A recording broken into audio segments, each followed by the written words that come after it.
Okay, once again by way of repetition, yeah, lift, the same word as Luft in German, and means, yeah, something is lifted, something is, okay, heaved into the air, okay, with the German meaning Luft, of course, being the original meaning. Okay, the next one, once again, I looked it up, yeah, silly and selig in German, blessed. Or blessed. Blessed is more biblical. Okay, silly means a bit more, thick, stupid, something like this. I looked it up once again. It's Matthew, 5:3. Yeah, blessed are those poor in spirit, for theirs is the kingdom of heaven. There is a correspondence, you see, between those are poor in spirit, which is silly. They are blessed, selig. You see, I mean, I don't know whether anybody had seen this correspondence in the Bible, but it's there, yeah, that the silly ones are also the blessed ones. There you see the correspondence, yeah. So, is it like that? Yeah, that in English, yeah, they took that, yeah, silly, then selig, and meaning stupid because they are blessed in spirit. You have these things, okay? A similar thing, and I said this before, if I think of French villages or something like this, there was always the one who was silly, and he was the crétin, which is the Christian, the one who is blessed. Okay, so the chrétien is also the blessed one who is silly. It seems to be a cultural thing, yeah, that those who are a bit, yeah, what should we call it? Yeah, stupid, I don't know. Yeah, unintelligent, something like this. But they are at least Christians. They are blessed. Okay? And the correspondence has to be somewhere there. Okay? I think it's very much a cultural thing. And Matthew may help us here. Yeah, blessed are those poor in spirit, for theirs is the kingdom of heaven. Yeah, the Sermon on the Mount. Okay, Jesus Christ said that, our Lord. Okay, here we go. The next one, worry, yeah, and würgen, same word. Okay, würgen mean to throttle. Okay, that throttles me, that suffocates me, something like this, and therefore it worries me. You see, that's worrying. That takes my breath away. Something like that, yeah? And in German it still has this meaning, yeah, würgen, worry, yeah?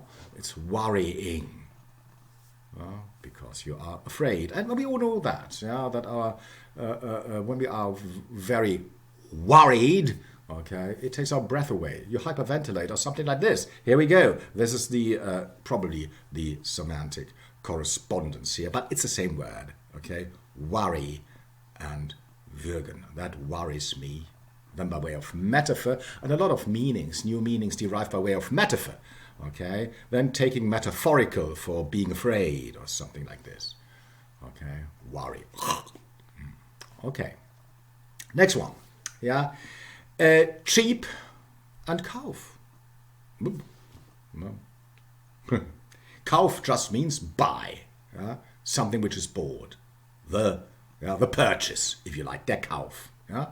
Purchase, cheap, or kaufen, to purchase, yeah? To buy. Now, cheap, inexpensive, okay? Let's take a detour through French.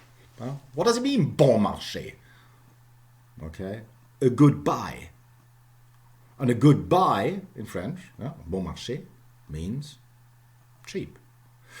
The general explanation here is that it was something like this, yeah, a good cheap, yeah, a good kauf, if you like, yeah, and a good buy is inexpensive, and then the good was lost somewhere on the way, okay, so and today cheap just means buy. You have the old meaning still, the name, Chapman, well, Chapman, which is cognate with German Kaufmann.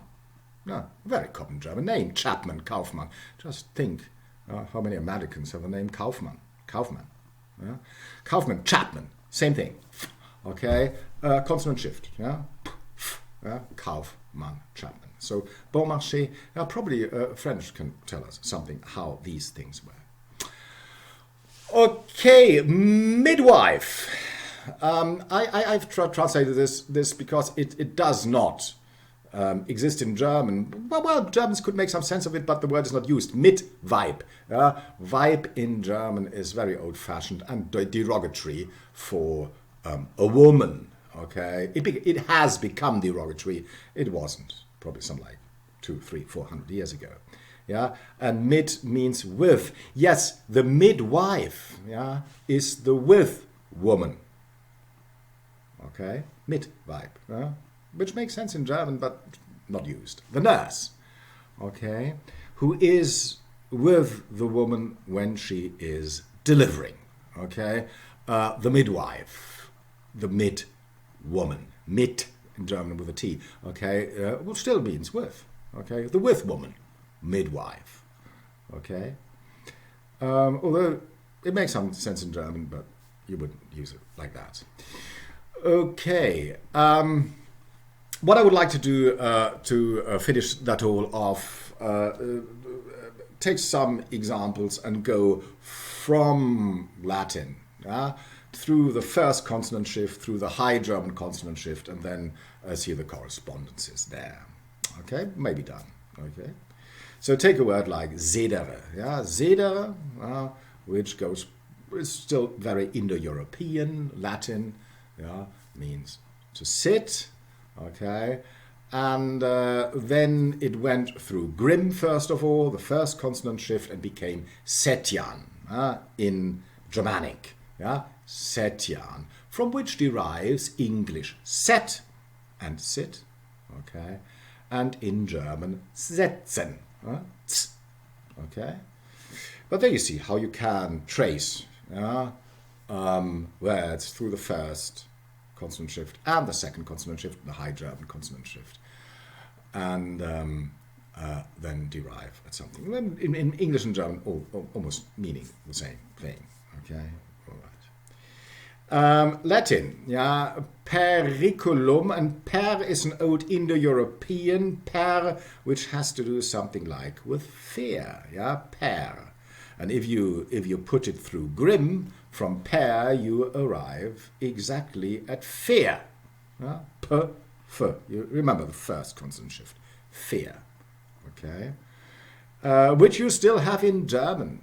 Okay, Gefahr, which is very much what periculum in Latin means, danger, and in English more fear, the thing you fear, okay, or the feeling you have while being in danger, fear, okay, right, or the last one, Latin, carpere, which means something like to pluck. Okay, to pluck. And interesting, yeah, try carp, just take carp, okay, and put it through Grimm. You arrive at something like harf, harvest, yeah, where things are plucked, it's in the harvest, or the things are plucked in the harvest.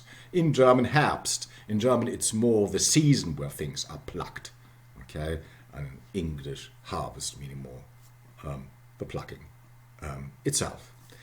Okay, all right. Some more metathesis. I wanted to refer to this very briefly. I mean, metathesis is responsible and sometimes has to be seen in order to find the correspondences between German and English. Metathesis meaning that R and vowel, any vowel, therefore a capital V, any vowel change place. Okay, in English you have horse, in German you have Ross, okay, both meaning horse, although in German a bit antiquated. Usually the Germans do it the original way without metathesis, except for the last one I could just see. Yeah, the German name Horst, for example, means the same thing as Horsa, the Anglo-Saxon conqueror, the first Anglo-Saxon conqueror, Hengist and Horsa, yeah, horse. Horse, Ross. You see, English changed. In English, the vowel and the r, yeah, changed place. This happens very often. Usually the explanation is gaining articulation time because horse is much longer. Horse goes away in just a second, and people don't like consonant clusters. Yeah, without me, horse is much easier than horse because their two consonants clash. Okay, never mind. Burn English, brennen German. Yeah? German still the original. Brennen, burn, meaning the same thing. Yeah? To burn. And again, English has the metathesis. Yeah? Change of place. There is a place in England, very close to London, in the London, London overspill thing. Brentwood. Yeah? Brentwood, northeast London. Brentwood, which means burnt wood. There still you have the old Anglo-Saxon sound. Brent. Yeah? Burned. Third and der dritte. Third, you see, pronounce your R. Third, yeah, third, probably something like this in Middle English. Third, well, the R, American, something like this, R coloring. But there you see, I mean, they've changed position somewhere on the way. In German, yeah, you have three, but why do you have third? Okay, three without metathesis, third with metathesis. Okay, and in German you still have the dritte, well, no metathesis there. Through and durch. Okay, there the German has the metathesis. Okay, through, durch. If you pronounce the English, Middle English, yeah, it's not through, it's thruch. Thruch, durch. Okay, thruch, durch. You still see that. Yeah? The German has the metathesis. But apart from that, they mean the same thing. Okay. The last one, a longer example, yeah. Primus, Latin, yeah, which goes back to the Indo-European, prim, yeah, prim. And if you put it through Grimm and metathesis, you arrive at primus first. First today, first. Yeah, p becomes f. Yeah. And then a metathesis, or have the metathesis first, yeah? Pirm becomes fear, yeah? First, and then first. Okay, in English it means just the first one, and in German the correspondence is Fürst. And that's a very old metathesis because German and English, they have it. Okay, Fürst in German, Fürst, aristocratic, the first one. Okay, der Fürst with an umlaut. Okay, all right. I hope I made my point clear. Why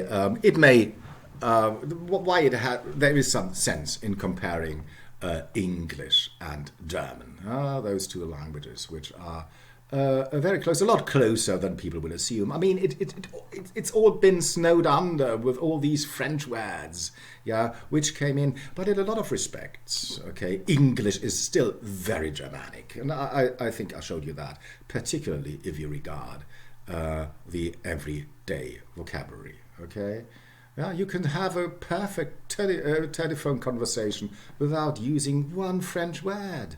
Okay, hi, how are you? Well, I'm fine. How are you? Not that good. What happened? I'm tired. Okay. What are you going to do tonight? Want to meet? No, I'll go to bed. Okay, some of this, not one French word. Okay, not one French word. You can do that. Very Germanic. The problem being that a lot of English scholars who do linguistics, yeah, they know French but don't know German. Get your German done. It's still there. It's still there. English is still, to some extent, very Germanic. Okay, that's probably as good a last sentence as any. Okay.